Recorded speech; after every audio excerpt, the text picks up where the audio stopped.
रहीम, अस्सलाम वालेकुम। क्लास 10 के स्टूडेंट्स, कैसे हैं आप?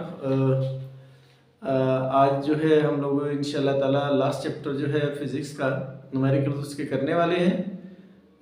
और उसके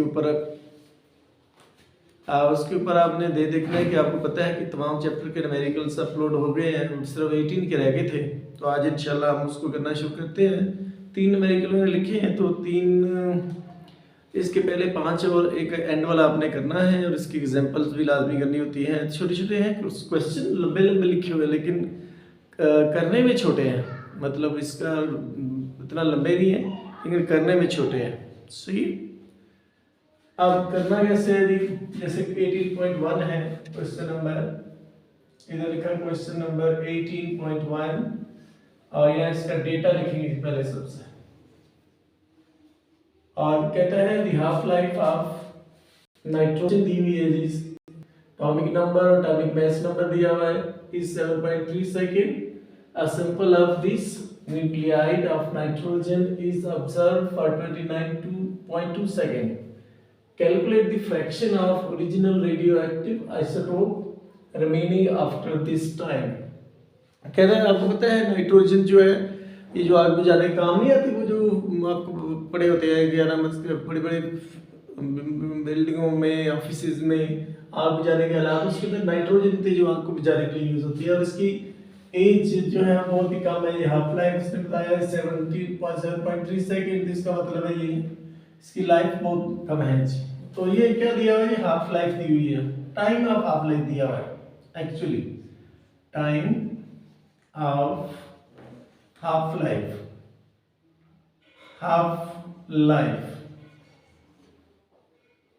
ये दिया हुआ है। किसका दिया हुआ है? ये है NO, half life of nitrogen है जी N16 और 7, और इसको दार करते हैं T और साथ छोड़ 1/2 लगा देते हो। ये है जी 7.3 सेकेंड। फिर कहता है कि इसको ऑब्जर्व किया गया। ऑब्जर्व्ड टाइम हम निकालेंगे इसके लिए। ऑब्जर्व्ड टाइम दूसरी चीज उसने बताई है जी। ऑब्जर्व टाइम जो है इसको T से जाहिर करते हैं, जाहिर है। और ये दिया गया 29.2 सेकेंड। मालूम आपने क्या करना है? फ्रैक्शन मालूम करने हैं जी। फ्रैक्शन का मतलब आपको पता है ऑलरेडी। जब भी दो रकमें डिवाइड की शक्ल में लिखी हो ना, फ्रैक्शन जो है ये दो रकम के दरमियान आएगा जी। आप जो मालूम करना है, ये दो रकमें डिवाइड है। 3/4 लिखा हुआ है तो ये भी फ्रैक्शन है। 1/4 लिखा है तो भी फ्रैक्शन है। तो इसका मतलब ये है कि आपने यहाँ पे फार्मूला यूज करके तो फिर आपने इसका फ्रैक्शन निकालना है। फ्रैक्शन किसके दरमियान निकालना है आपने? उसने बोला है कि ओरिजिनल सैंपल और रिमेनिंग सैंपल के दरमियान जी। ठीक है, ओरिजिनल सैंपल और रिमेनिंग सैंपल के दरमियान आपने, यानी रिमेनिंग सैंपल को वैसे जाहिर किससे करते हैं? ये लिख लेते हैं इधर रिमेनिंग सैंपल। देखिए ये दफा पता चलेगा, आइंदा फार्मूले में यूज होता है वो पता चलेगा। रिमेनिंग सैंपल जो है इसको हम लोग n से जाहिर करते हैं, कैपिटल से। ठीक है, और जो होता है हमारे पास ओरिजिनल सैंपल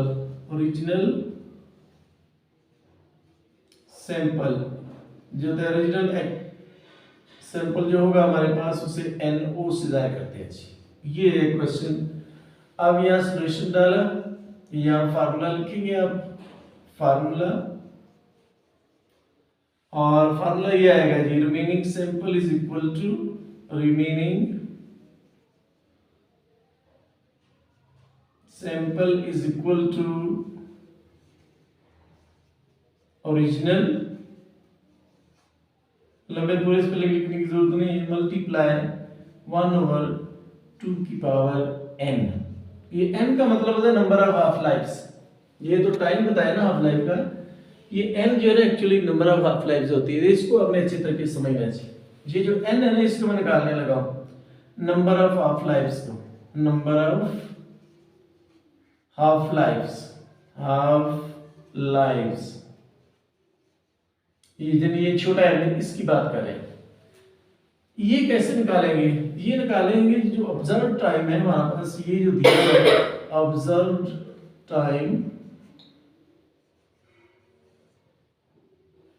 और नीचे इसके आ जाएगा हमारे पास इसका हाफ लाइफ जी, ये जो टाइम हाफ लाइफ का दिया बच्चे, time of half life, time of half life ये इसमें आ जाएगा। तो इसका मतलब एन हमारे पास आ जाएगा 29.2 सेकंड और डिवाइडेड बाय आ जाएगा हमारे पास 7.3 सेकंड।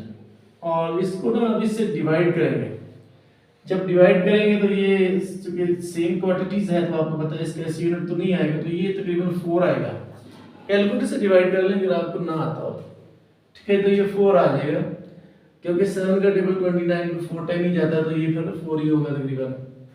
अब आपने क्या करना है, वैल्यूज पुट कर देनी है जी इस फार्मूले में। ये आ गया हमारे पास n is equal to NO multiply 1 over 2 की पावर n, 2 की पावर कितनी लगाएंगे जी, ये दिया हुआ है, और ये है 4, ये n या मल्टीप्लाई और इधर क्या आ जाएगा डिवाइड, NO n और NO is equal to 1 by 2 की पावर 4 कितना होता है जी 16। तो इसका मतलब ये हुआ कि इनके दरमियान जो फ्रैक्शन बनेगा नाइट्रोजन का जो सैंपल दिया हुआ है और जो रिमेनिंग सैंपल है इनके दरमियान जो फ्रैक्शन का मतलब दो वैल्यू को डिवाइड करें हम उसमें तो जो चीज आती है तो ये बनेगा जी 1/16। तो ये जो न्यूमेरिकल था जो इतना ही है। इसके बाद इसका नेक्स्ट न्यूमेरिकल करते हैं जी अब हम। तो ये पहला न्यूमेरिकल हो गया जी। अब सेकंड न्यूमेरिकल वो भी इस तरह करना है। ये लिखने में बहुत लंबे लंबे हैं लेकिन करने में इतने लंबे नहीं क्वेश्चन, लेकिन एक क्वेश्चन आता जरूर इसमें से। अब 18.2 जो है उसको देखते हैं, इसमें क्या दिया हुआ है जी हमारे पास, कहता है cobalt 60 is a radioactive element with half life, time of half life दिया है इसमें भी। डेटा लिखते हैं टाइम ऑफ हाफ लाइफ,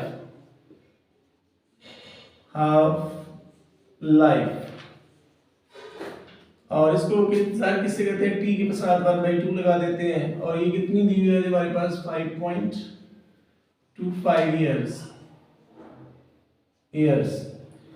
फिर कहता है कि what fraction will be the original sample will be left after 26 years after 20 observed time, ये दिया हुआ ये वाला समझ लें ऑब्जर्व्ड टाइम। इसको लिख लेते हैं, एक ही चीज यूज कर लेते हैं ताकि हमें बार बार वो मसला ना हो जी। ऑब्जर्व टाइम 26 इयर्स ये दिया हुआ है, और मालूम आपने क्या करना है फ्रैक्शन, यानी वही चीज फ्रैक्शन मालूम किस में करना है। एक तो आपने करना है कि remaining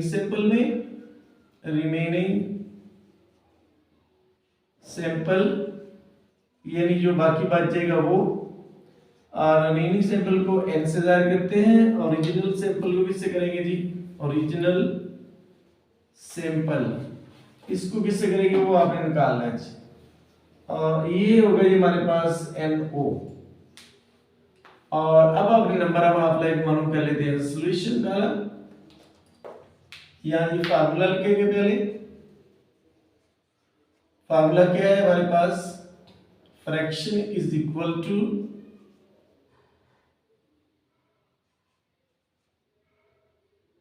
fraction of remaining sample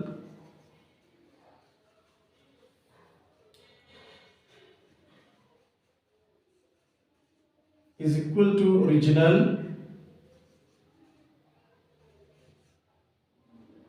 multiply 1/2 की पावर n नहीं है हमारे पास तो पहले n निकाल दीजिए। n का मतलब क्या होता है, ऑब्जर्व्ड टाइम, यानी हमारे पास क्या था ऑब्जर्व टाइम 26 इयर्स, और ये है डिवाइडेड बाय 5.525 इयर्स। और अब जब इनको डिवाइड करते हैं तो आता है आंसर आता है 4.9 के राउंड अबाउट। तो 4.9 को राउंड ऑफ करेंगे ना, 4.9 की बजाय आप डायरेक्ट इसका क्या लिख देंगे 5, क्या लिख देंगे 5। तो n की वैल्यू 5 लगाएंगे आप।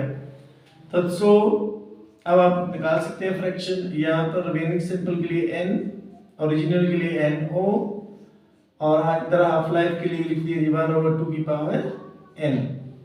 ये आ जाएगा n, ये मल्टीप्लाई और इधर क्या आ जाएगा डिवाइड और 1/2 की पावर 5। 2 की पावर 5 कितना होता है भाई? ये हमारे पास आ जाएगा 1/32 यानी इनके दरमियान फ्रैक्शन कौन सा है? 1/32 का मतलब वही है जैसे उर्दू में नहीं कहते पांचवी, वी, सातवीं, जो वी होता है ना ये एथ, इसका मतलब एथ का ये होता है। तो ये दो सवाल क्वेश्चन आज के हल हो गए हैं। अब इसका ये तीसरा क्वेश्चन जो है वो करना है, वो भी इम्पोर्टेंट है क्वेश्चन, तो उसको भी आपने अच्छे तरीके से समझना है, ठीक है। जो तीसरा क्वेश्चन है उसको भी आपने अच्छे तरीके, उसमें कुछ नई चीज होगी शायद, अभी उसमें भी है। आप 18.3 इसका डेटा लिखिए, कहता है carbon 14 as a half life बताई गई है इसमें जी। टाइम ऑफ हाफ लाइफ इसका मतलब ये हुआ, time of half life HL, half life आपने पूरा लिखना है बोर्ड में, चूंकि आपने एक ही क्वेश्चन करना है, पूरा लिख देना आप। T1/2 कितना दिया हुआ है जी? 5730 और years, how long it will take to drop the sample 1/8। लो जी ड्रॉप टू सैंपल लिखेंगे जी पहले इसका, ड्रॉप टू सैंपल 1/8, 1/8 और ये इसने कहा इधर तक अगर इसको ड्रॉप करें सैंपल को तो टाइम कितना लगेगा इसका, तो आपने इसका मालूम क्या करना है? टाइम, ये टी आपने मालूम करना है जी। अब आपको पता है जो टाइम होता है इसका फार्मूला क्या होता है जी? टाइम का फार्मूला होता है n मल्टीप्लाई T1/2 ऐसे, ये टाइम का फार्मूला होता है। जो हमारे पास टाइम है उसका ये फार्मूला होता है ये जो इनका। अब मसला ये है कि ये जो n है इसका नहीं पता, इसका अगर आप मालूम कर लें तो फिर आपको मतलब पता चल जाएगा क्या है n जी।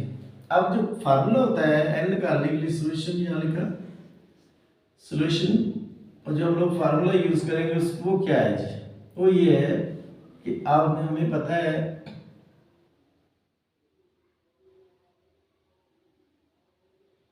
हमें चूंकि n चाहिए, बाकी चीजों को एक साइड पे कर लेंगे उस फार्मूले के मुताबिक जी, ठीक है। n/n(O) इज इक्वल टू आता है हमारे पास 1/2 की पावर n, ये चीज। तो ये जो आप चीज आपने निकालनी है इसमें आपने पुट कर देनी वैल्यू, यानी हमें कैसे पता चलेगा 1/8 n की पावर क्या आ रही है? ये इसमें हमारे पास फार्मूला है। इसका मतलब ये है कि 8 जो है 2 की पावर कितनी लगाएंगे तो ये ड्रॉप होगा इधर तक सैंपल, सही है। सो n की वैल्यू जो आ जाएगी हमारे पास वो आ जाएगी 3, यानी ये इस तरह आएगा, ये 8 है ना, तो 1/2 की पावर क्या लगाएं तो 8 बनता है, ये देखना है आपने। ये 1/2 की पावर क्या लगाएं तो ये 8 बने, क्योंकि 8 तो उसने बताया है। तो n की जगह पे क्या आंसर आएगा? 3। इसका मतलब इस फार्मूले में आपने n की जगह क्या लगा देना है? 3 इधर लिखेंगे। सो t is equal to 3 multiply T1/2 क्या दिया हुआ जी? 5730 years। इसको आप कैलकुलेटर से मल्टीप्लाई करेंगे, जाहिर है इसको लंबा इतना जो है उसको दबाने की रिस्क न लें आप मल्टीप्लाई करने के लिए। तो ये जो है इसको फिर आप देखते क्या आता है इसका आंसर जी। ये आ गई 3 मल्टीप्लाई 5730, ये आ गई 17190, 17190। तो ये इसका क्या नाम इसका बन जाएगा जी एग्जाम्पल के नाम उसका। उसने बोला है कि carbon 14 to sample to drop to n how long time, second year ये जिसका यूनिट क्या आएगा? सेकंड। सो ईयर्स ही आएगा, ईयर दिया हुआ है यहाँ पर।